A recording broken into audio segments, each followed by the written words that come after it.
The great chamber of the Galactic Council stretched out like a cathedral made of living crystal. Light from distant stars filtered through the transparent walls, casting rainbow patterns across the assembled delegates. 12 species sat in their designated sections, each one representing civilizations that had ruled the stars for thousands of years before humanity had even discovered fire. High Chancellor of the Dominion rose from his elevated throne. His scales shimmered between deep purple and silver as he moved, a sign of his advanced age and high status among his people. 4 fingers on each hand clicked against the armrest as he prepared to speak. The chamber fell into absolute silence. "The matter before us today concerns the species known as humans," announced.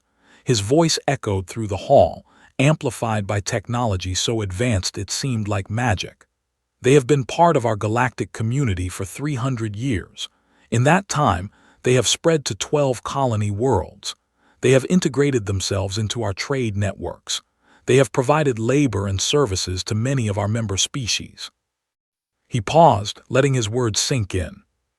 "However, their rapid expansion concerns this council. Their population growth exceeds all projections. Their presence in critical industries has become noticeable. Therefore, after careful deliberation, this council has decided to act." Ambassador Daniel listened from the human delegation platform. It was a small platform, positioned at the lowest level of the chamber, barely above the floor. The placement was intentional. It was meant to remind humans of their place in the galactic order. Daniel was 53 years old. He had gray hair cut short and brown eyes that had seen more than most people could imagine. He had served humanity for 30 years, first as a soldier, then as a diplomat. He had learned long ago to keep his face calm no matter what he felt inside. Right now, he felt a cold anger building in his chest, but his expression showed nothing. "Effective immediately," continued, "humanity shall be classified as a subordinate species under Galactic Statute 741. This means several things. First, all human military vessels will be decommissioned and handed over to Council control. Second, human colonies will fall under joint administration by neighboring species.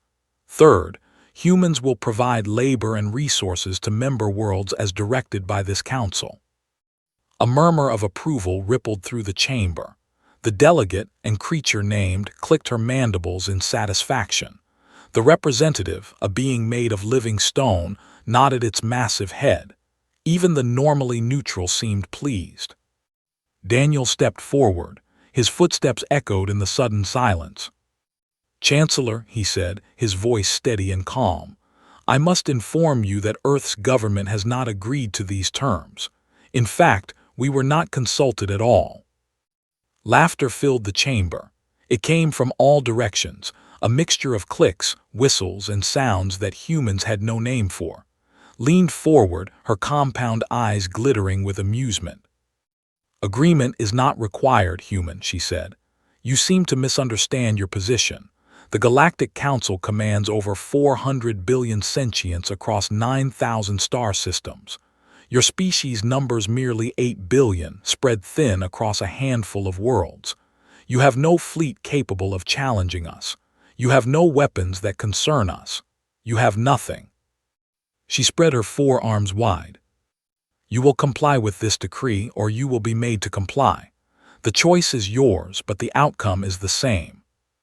Daniel nodded slowly, as if considering her words carefully. Then he reached into his pocket and pulled out a small communication device. It was simple, almost primitive-looking compared to the technology around him. He said into the device, "Please inform Admiral Peters that Contingency Omega is now in effect." A young woman's voice came back immediately. "Understood, Ambassador, transmitting to all stations now." The laughter in the chamber died away. Leaned forward, his scales shifting to a darker shade that indicated concern among his species. "What is Contingency Omega?" he asked. Daniel looked up at the Chancellor. For the first time since entering the chamber, he allowed himself to smile. It was not a friendly smile. It was the smile of a man who had been waiting for this moment for a very long time. "Chancellor," he said, "humanity has a saying, hope for the best but prepare for the worst. For 300 years we have hoped that this day would never come. We hoped that we could live peacefully among your species. We hoped that you would see us as equals or at least as partners." He spread his hands. "But we also prepared for the worst. We prepared for the day when someone would decide that humans were too useful to remain free. We prepared for the day when someone would try to make us slaves." Made a harsh clicking sound. "Slaves? We are not making you slaves. We are simply organizing galactic society in its proper order. Younger species serve older ones. This is how it has always been." "Perhaps," Daniel agreed. "But humanity has never been very good at following orders we did not agree to. We have a long history of rebellion against those who try to rule us without our consent." He turned slowly, looking at each delegation in turn. "You see us as weak because we have acted weak. You see us as inferior because we have acted inferior. For 300 years, we have smiled and nodded and fixed your machines and moved your cargo and let you believe whatever you wanted to believe about us." His voice hardened. "That ends today." Rose to his full height, which was impressive. They were tall, nearly 8 feet when standing straight. "Are you threatening this council, Ambassador?" "No, Chancellor. I am informing this council of a simple fact. You have made a terrible mistake. You have declared war on a species you do not understand, and now you will learn why that was unwise." He turned and walked toward the exit. His assistant, a young woman named Park, fell into step beside him. She was 28 with sharp eyes and quick hands. She had been chosen for this assignment because she was the best at what she did, which was making things happen very quickly. "The delegates are panicking," she murmured. "They are calling there." "Good," Daniel replied. "Let them. By the time their messages arrive, it will already be too late." Behind them, the chamber erupted into chaos. Species that had not spoken to each other in centuries were suddenly shouting across the room, was demanding order, but no one was listening. Daniel walked out into the corridor and allowed himself one moment of genuine emotion. He was afraid, not for himself but for his species. What came next would change everything. There would be no going back. But there had never really been a choice. Humanity would not kneel. Humanity would not serve. Humanity would not be made subordinate to anyone. Whatever came next, they would face it on their feet. 3 days passed after the council made its decree. In galactic terms, 3 days was nothing. Messages took weeks to travel between star systems. Fleets took months to mobilize. Wars were planned over years and fought over decades. But humans did not operate on galactic terms. On the morning of the 4th day, the first distress signals began arriving at Galactic Command. They came from everywhere at once, flooding the communication networks with urgent pleas for help. "This is Station 7, one message read. "Human cargo vessels have stopped all deliveries. Our food supplies will run out in 6 days. Request immediate assistance." "This is Mining Colony 12. Human engineers have abandoned their posts. Our refineries have shut down. We cannot restart them without their expertise. Please advise." "This is Medical Center 4. Human pharmaceutical shipments have ceased. We are running low on critical medications. Thousands will die if supplies are not restored." High Chancellor stood in the command center of the council station, watching the reports scroll across dozens of screens. His scales had turned pale gray, a sign of deep distress among them. Around him, officials from a dozen species rushed back and forth, trying to make sense of the chaos. "How is this happening?" demanded. "We gave them 3 months to comply with the decree. How can they cause so much damage in 3 days?" His chief strategist, an elderly named, stepped forward. He had served the council for over 200 years. In all that time, he had never seen anything like this. Chancellor, I have been reviewing our records.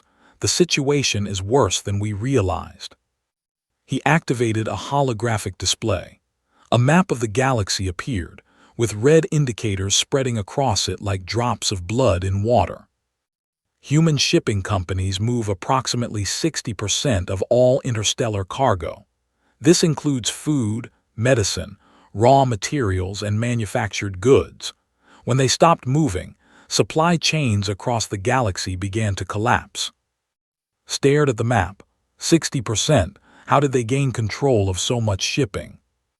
They did not take control, Chancellor. They built it. Over the past 2 centuries, human merchants offered lower prices and faster delivery than anyone else. Species that once operated their own shipping fleets found it cheaper to hire humans instead. Gradually, they let their own capabilities decline. He zoomed in on a cluster of systems near the galactic core. It is not just shipping. Human engineers maintain approximately 70% of all colonial infrastructure outside. Power plants, water treatment facilities, communication networks, transportation systems. When they walked off their jobs, these systems began to fail. A new set of indicators appeared on the map, these ones in orange. Human financial institutions process 80% of all interstellar credit transfers. 3 days ago, they froze all accounts belonging to council member species. No one can pay for anything. Contracts cannot be fulfilled. Economies are grinding to a halt. Felt something he had not felt in a very long time. Fear, real fear. Then we seize their assets, he said. We take control of their ships and stations by force. Shook his head slowly. We cannot. Their computer systems are protected by encryption we cannot break. Our best technicians have tried. They estimate it would take 300 years to crack the codes using our current technology. Then we capture their people. We force them to give us access. Their key personnel have already evacuated to locations we cannot trace. The humans who remain are low-level workers who do not have the access codes we need. Slammed his fist against the console. There must be something we can do. At that moment, a new report appeared on the main screen. It came from a military outpost near the human colony world of New Boston. Chancellor, the commander's voice was shaking. We attempted to land troops on the human colony as ordered. Ours were destroyed before they reached the atmosphere. We lost 4,000 soldiers in the first wave. Destroyed by what? Demanded. We do not know. Our sensors detected energy weapons of a type we have never encountered. The beams came from the planet's surface, but we could not locate their source. It was as if the entire planet was a weapon. Pulled up another display. This one showed the known human military capabilities according to Council intelligence. According to our records, human weapons technology is approximately 2 centuries behind the galactic standard. Their warships are slow and poorly armed. Their ground forces use primitive projectile weapons. He paused. Chancellor, either our intelligence is completely wrong, or the humans have been hiding their true capabilities for a very long time. On the human colony of New Boston, Lisa Grant stood in the control center of a facility that officially did not exist. She was 45 years old, with short brown hair and the calm demeanor of someone who had spent her entire career preparing for exactly this moment. Around her, technicians monitored systems that would have seemed like science fiction to the rest of the galaxy. Weapons that could strike targets from halfway across a solar system. Shields that could stop anything short of a supernova. Communication networks that operated faster than the speed of light.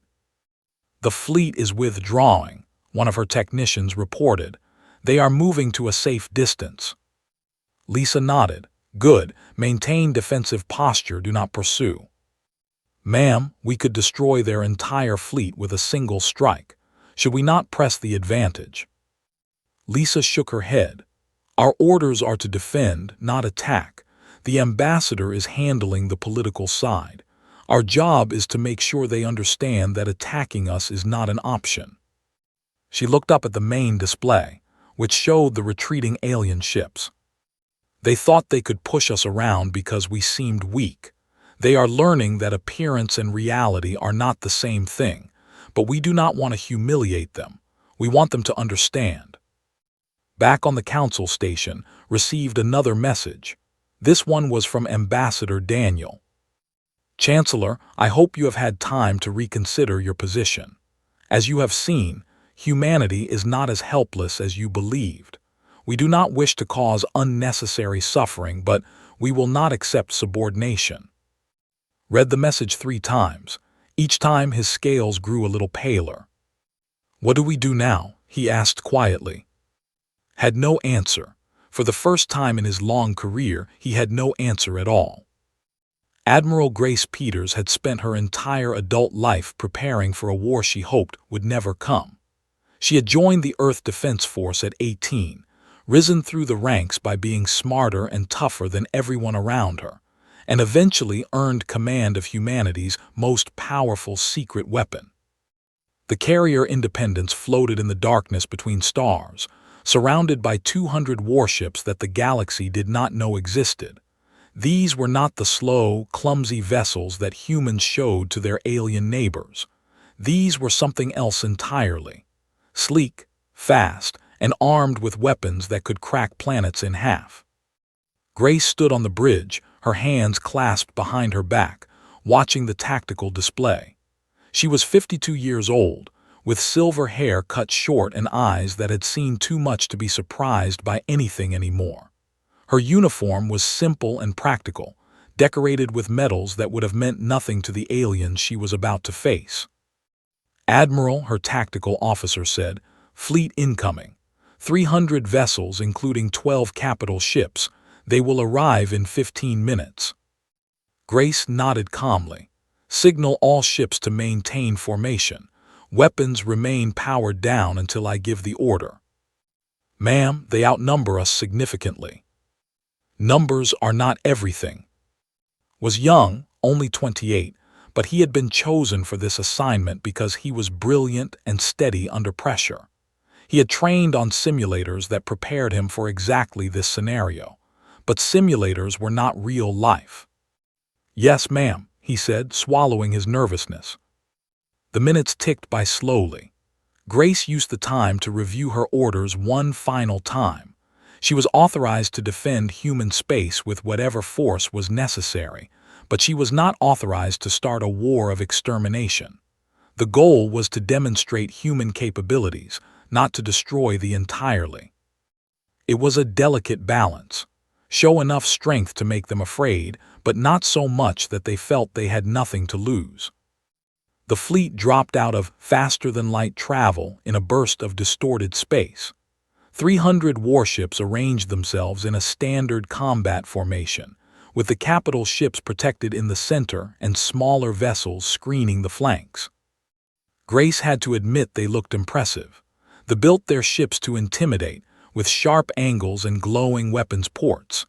Each capital ship was over a mile long, bristling with enough firepower to devastate a small moon. Against a normal enemy, they would have been terrifying.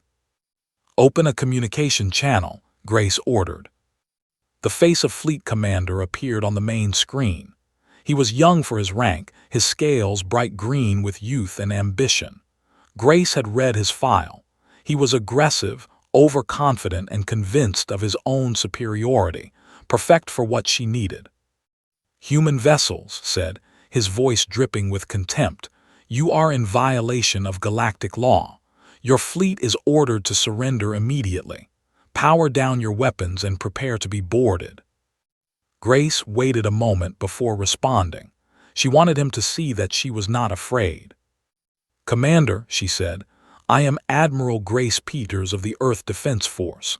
I am going to give you one chance to turn your fleet around and go home. I suggest you take it." Laughed. It was an ugly sound full of arrogance. "You suggest? You are outnumbered 3-2. Your ships are smaller than ours. Your technology is primitive. What possible threat could you pose to the Imperial fleet?" Grace turned to power up the main cannon. Yes, ma'am. Across the fleet, systems that had been dormant for decades came to life. Reactors that had been running at minimal capacity suddenly surged to full power. Weapons that existed only in classified files began charging. On the flagship, alarms started screaming. "Commander," the science officer reported, his voice shaking, "the human ships are generating energy signatures we have never seen before. Each vessel is producing power equal to a small star. Our sensors cannot fully measure it." Stared at his display in disbelief. "That is impossible. Their technology is centuries behind ours." "Sir, I am reading weapons systems that do not match any known configuration. Their shields are activating at frequencies we cannot analyze. Everything we know about human capabilities appears to be wrong." Grace's voice came through the communication channel again. "Commander, for 200 years, humanity has shown the galaxy only what we wanted you to see. We acted weak because it suited our purposes.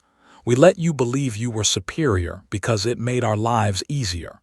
We smiled and fixed your machines and moved your cargo and pretended to be grateful for the opportunity."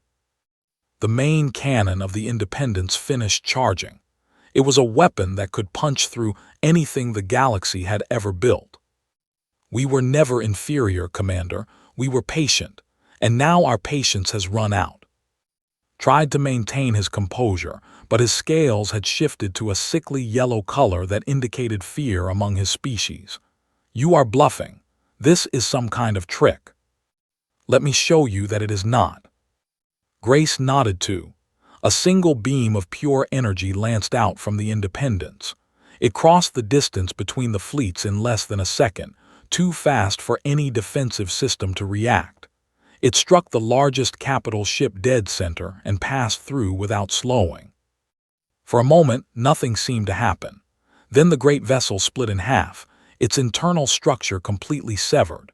Secondary explosions rippled through both halves as reactor containment failed.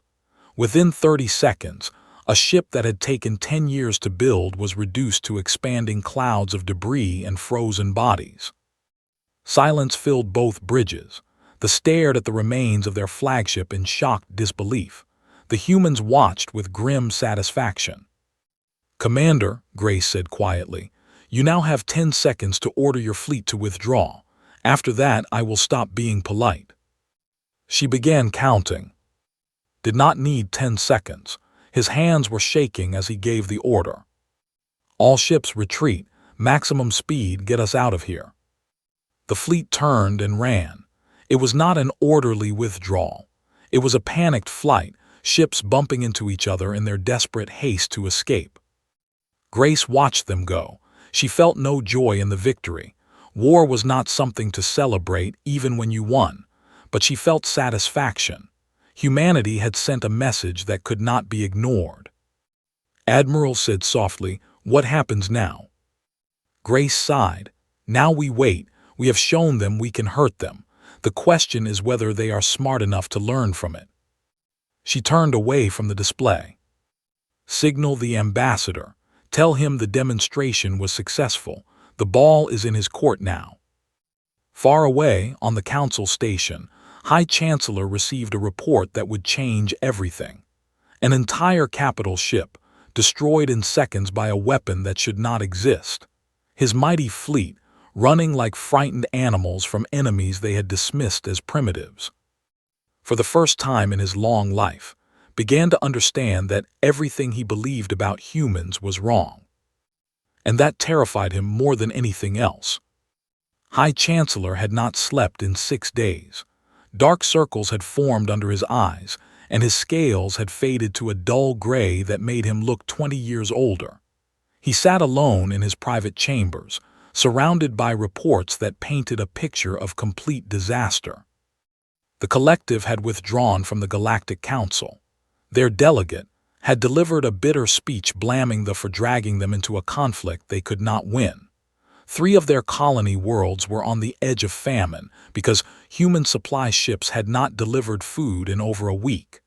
Their people were rioting in the streets, demanding that their leaders make peace with humanity at any cost. The collective had gone further. They had opened secret negotiations with Earth's government, begging for human engineers to return and repair their failing infrastructure. Their great cities, built over thousands of years, were falling apart because no one knew how to maintain the systems that humans had installed. Power grids failed. Water treatment plants stopped working. Communication networks went dark. The Imperium had learned its lesson the hardest way possible. Their ground invasion of New Boston had resulted in catastrophe. 40,000 of their finest soldiers had died in a single day, killed by weapons and tactics they had never imagined. The survivors spoke of invisible enemies, of attacks that came from everywhere at once, of human soldiers who seemed to know exactly where they were at all times. And now, 6 days after the decree that was supposed to establish human subordination was preparing to admit defeat. The council chamber was almost empty when Daniel returned. Only 4 species had sent representatives. The others had either withdrawn entirely or were too busy dealing with internal crises to participate. Daniel walked to the human platform, but this time he was not alone. Admiral Grace Peters stood at his right side, her uniform crisp and her medals gleaming.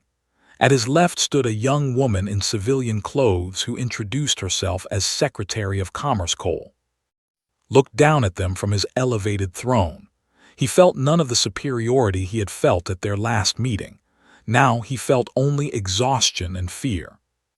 "Ambassador," he said, his voice barely above a whisper, "you have made your point. What are your demands?" Daniel looked up at the Chancellor with an expression that was almost sympathetic. Almost. "The terms are straightforward," he said. "First, full recognition of human sovereignty over all our current territories. Second, reparations for the insult of your decree to be negotiated with Secretary Cole. Third, most favored trading status for human merchants throughout council space. Fourth, a permanent human seat on this council with full voting rights." Was not present, but her replacement, a younger named, rose to speak. His mandibles clicked nervously. "These demands are outrageous. You ask us to treat you as equals when you have been part of galactic civilization for only 3 centuries. Our species have ruled these stars for 10,000 years."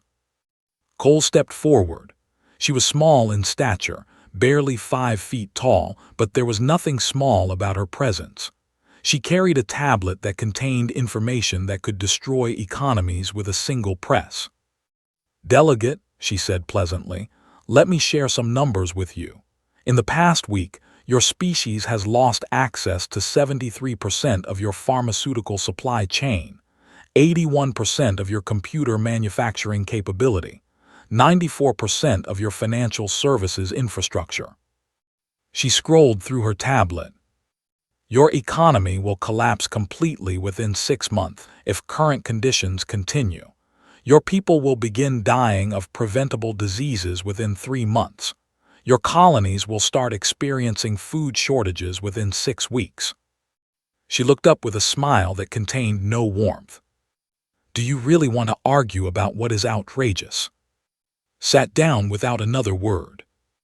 Raised his hand weakly. "I do not understand. How did this happen? We had intelligence reports. We had analysts studying your species for decades. How did we miss all of this?" Daniel walked forward until he stood directly beneath the Chancellor's platform.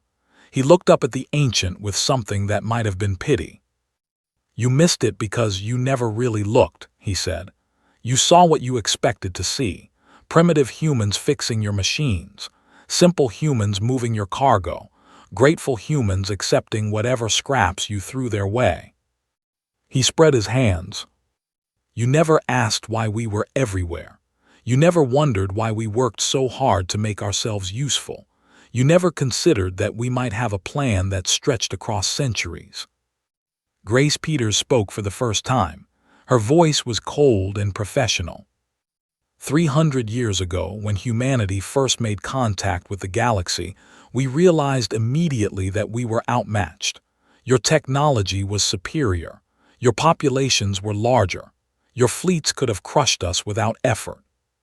She stepped forward to stand beside Daniel.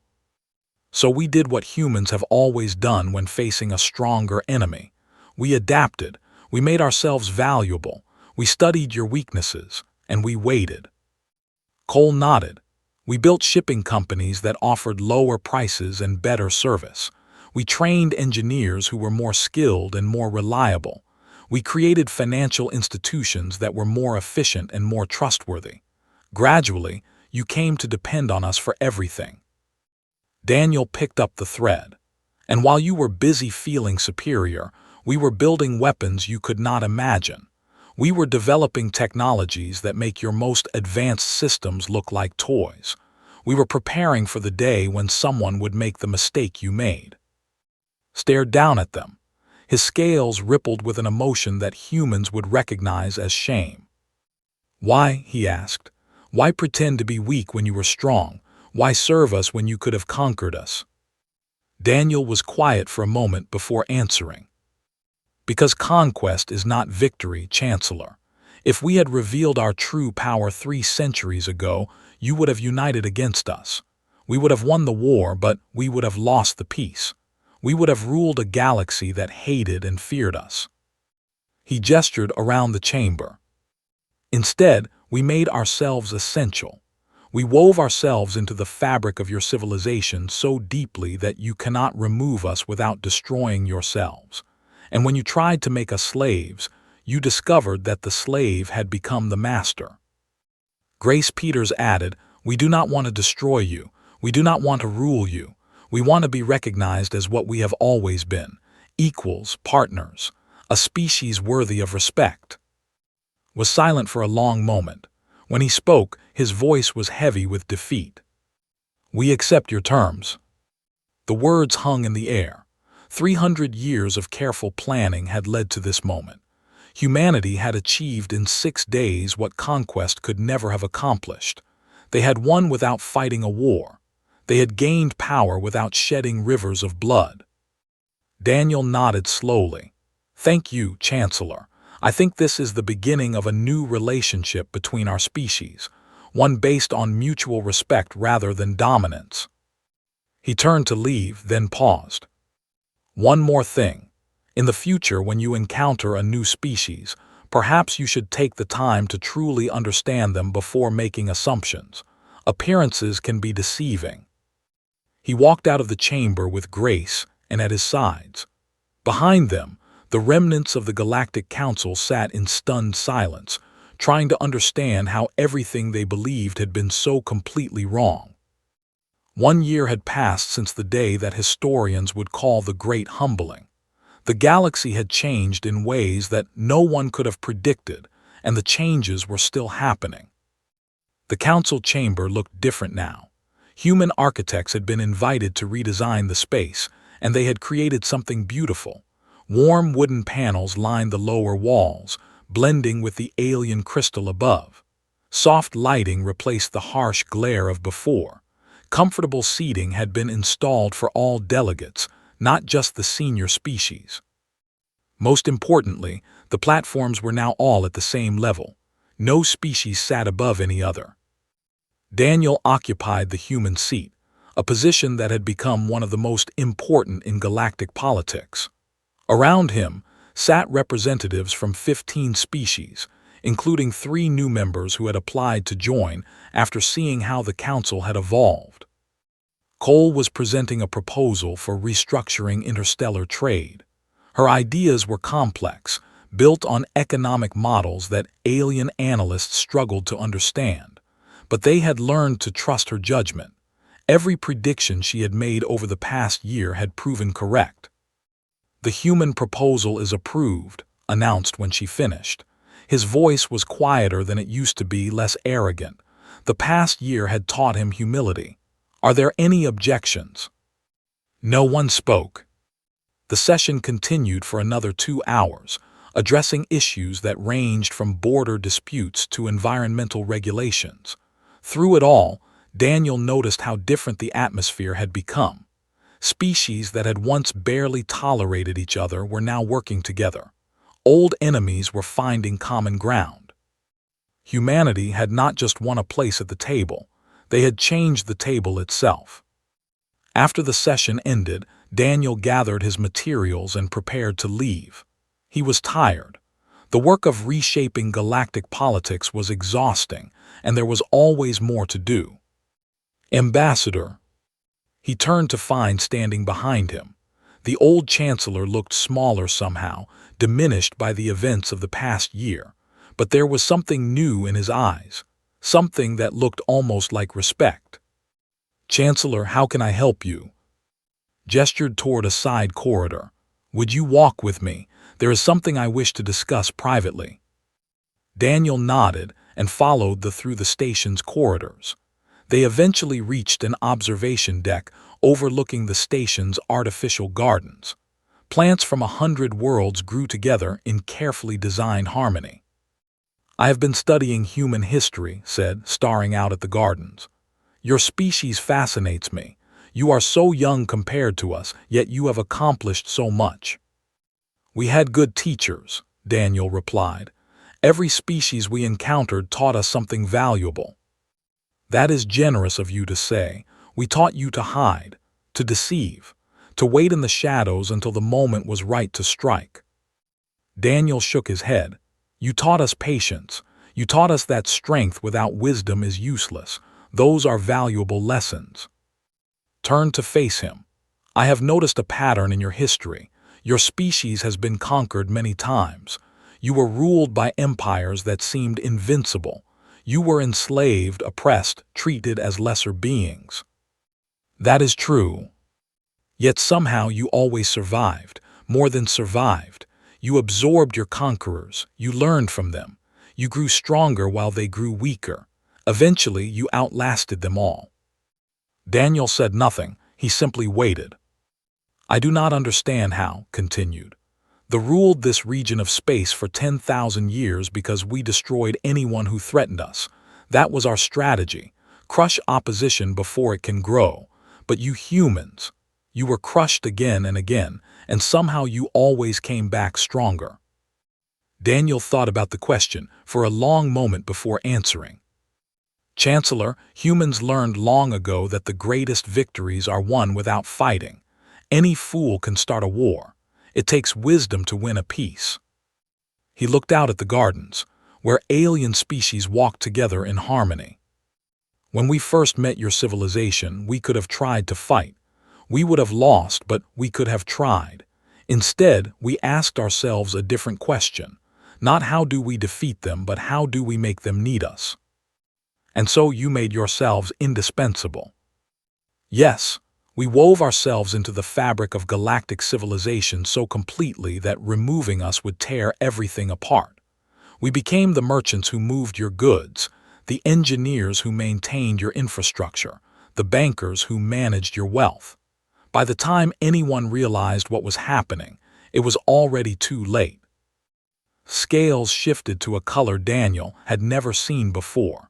It took him a moment to realize it was the expression of deep respect. You played a longer game than any of us imagined possible. Daniel smiled. We always do. Humans think in generations. We plant seeds knowing that our will harvest the fruit. We make sacrifices today so that our descendants can thrive tomorrow. Is that why you did not destroy us when you had the chance? Admiral Peters could have eliminated our entire fleet in minutes. You could have conquered our worlds while we were helpless. We could have, but what would that have accomplished? We would have ruled a galaxy that hated us. We would have spent centuries fighting rebellions and suppressing resistance. That is not the future we wanted. Daniel turned to face the Chancellor directly.